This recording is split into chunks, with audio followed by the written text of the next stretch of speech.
ভোটের ফল ঘোষণার আগে কারচুপির আশঙ্কা। বৃহস্পতিবার রাত থেকে চরম উত্তেজনা ছড়িয়ে পড়ে কলকাতার ক্ষুদিরাম অনুশীলন কেন্দ্রে। চূড়ান্ত রাজনৈতিক টানাপোড়েনের পর শুক্রবার সকাল থেকেই নিশ্ছিদ্র নিরাপত্তার চাদরে মুড়ে ফেলা হয়েছে স্ট্রং রুম চত্বর। লোহার ব্যারিকেড সিল করা হয়েছে শেকল দিয়ে। নিরাপত্তার দায়িত্বে রয়েছেন কলকাতা পুলিশের উচ্চপদস্থ আধিকারিক। মোতায়েন রয়েছে কেন্দ্রীয় বাহিনী। অপ্রয়োজনীয় কাউকেই ত্রিসীমানায় ঘেঁষতে দেওয়া হচ্ছে না। কমিশন সূত্রে খবর, লোহার ব্যারিকেড টপকে সিসিটিভি মনিটরিং পর্যন্ত একমাত্র পৌঁছতে পারবেন প্রার্থী ও তার এজেন্ট এবং যারা নির্বাচনী কাজের সঙ্গে যুক্ত। স্বাভাবিকভাবেই লোহার ব্যারিকেডের এপারে রাস্তাতেই ঘোরাফেরা করতে দেখা যায় তৃণমূল কর্মী সমর্থকদের। কি দেখলেন এখানে? তো একেবারে নতুন করে প্রাচীর দিয়েছে। হ্যাঁ, এমন মনে হচ্ছে যেন মানে যুদ্ধক্ষেত্র। আমরা দেখুন এসেছি এখানে ডিউটি করার জন্য এআইটিসির থেকে, কিন্তু আমরা দেখছি ঢুকতে পারছি না। আচ্ছা, কি বলছে ভিতরে গেলে? বলছেন মানে এখন ঢোকা যাবে না। এখন ঢোকা যাবে না, মানে এই প্রাচীর টপকে ভিতরেও যাওয়া যাবে না, মানে ব্যারিকেড টপ না। এবার আমরা যে দেখবো এই যে সিসিটিভি ক্যামেরাটা আছে, কি হচ্ছে স্ট্রং রুমের ভেতর, তার তো কোনো উপায় নেই। নিরাপত্তা থেকেই থাকে।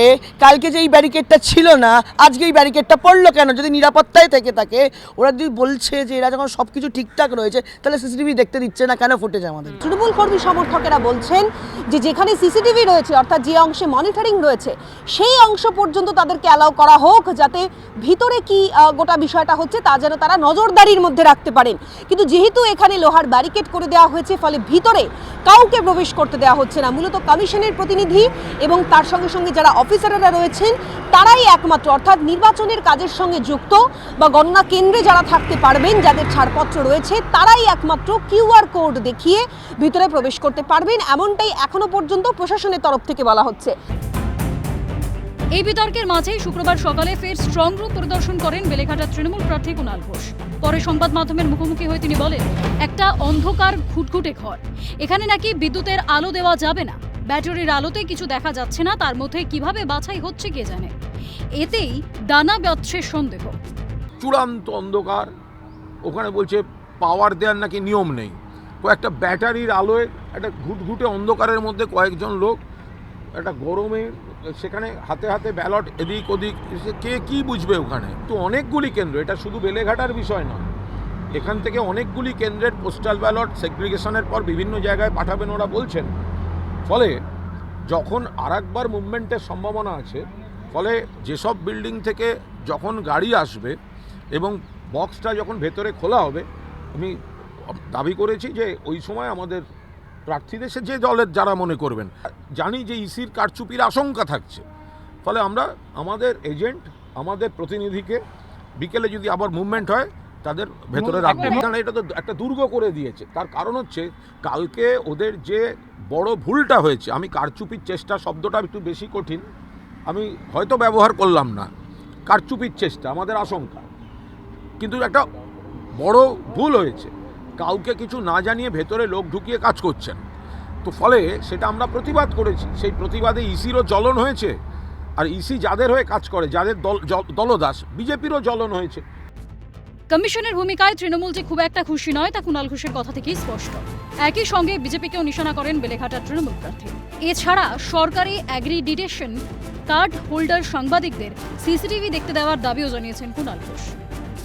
ইলেকশন কমিশনের অ্যাক্রেডিটেড জার্নালিস্ট, তাদের জন্য কিন্তু সিসিটিভিটা তাদের সামনে যেতে দেয়া হোক, কারণ তারা তো তাহলে দেখতে পাবেন কি হচ্ছে, তারা ছবি তুলে রাখতে পারবেন, এবং আমার মনে হয় তাতে এই গণতান্ত্রিক পরিকাঠামোটা আরও সুরক্ষিত থাকবে।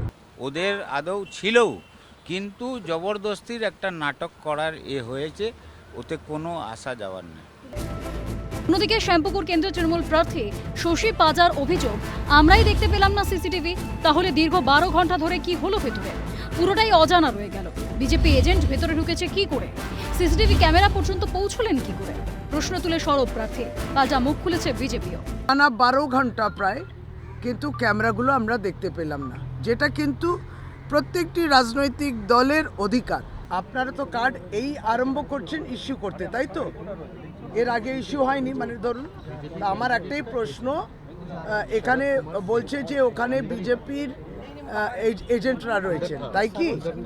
ভিতরে কেন রয়েছে ক্যামেরার কাছে? তারা পক্ষপাতিত্ব নিয়ে এজেন্ট, ভারতীয় জনতা পার্টির ক্যান্ডিডেটদের এজেন্টদের অ্যালাউ করছে, তাহলে তো আমি গিয়ে এক্ষুনি তো প্রশ্ন করবো। তা তো করতে পারেন। আমরা জানি গত রাত্রির থেকে এখন 12 ঘন্টা প্রায় পেরিয়ে গেছে, কেউ প্রবেশ করেনি, এটা আমি দেখেই ছাড়বো। গত কালকের যে ঘটনা আমরা দেখলাম, নজিরবিহীন দুজন এখানে বসে থাকলেন, কি বলবেন? আপনাদেরকে জানানো হয়েছিল যে এই সেগ্রিগেশনের কাজ মেল ইলেকশন কমিশন মেল করে সবাইকে জানিয়েছে, ইন টাইম জানিয়েছে।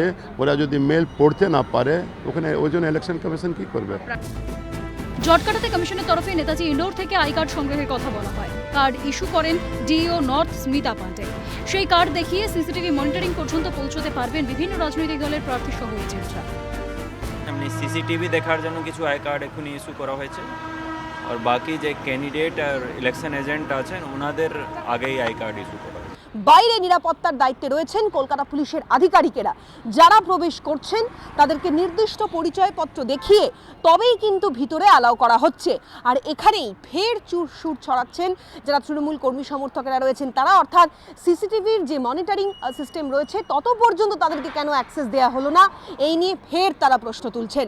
ক্যামেরায় গোপাল সেনের সঙ্গে অভিরূপা সাহা, ক্যালকাটা নিউজ, কলকাতা।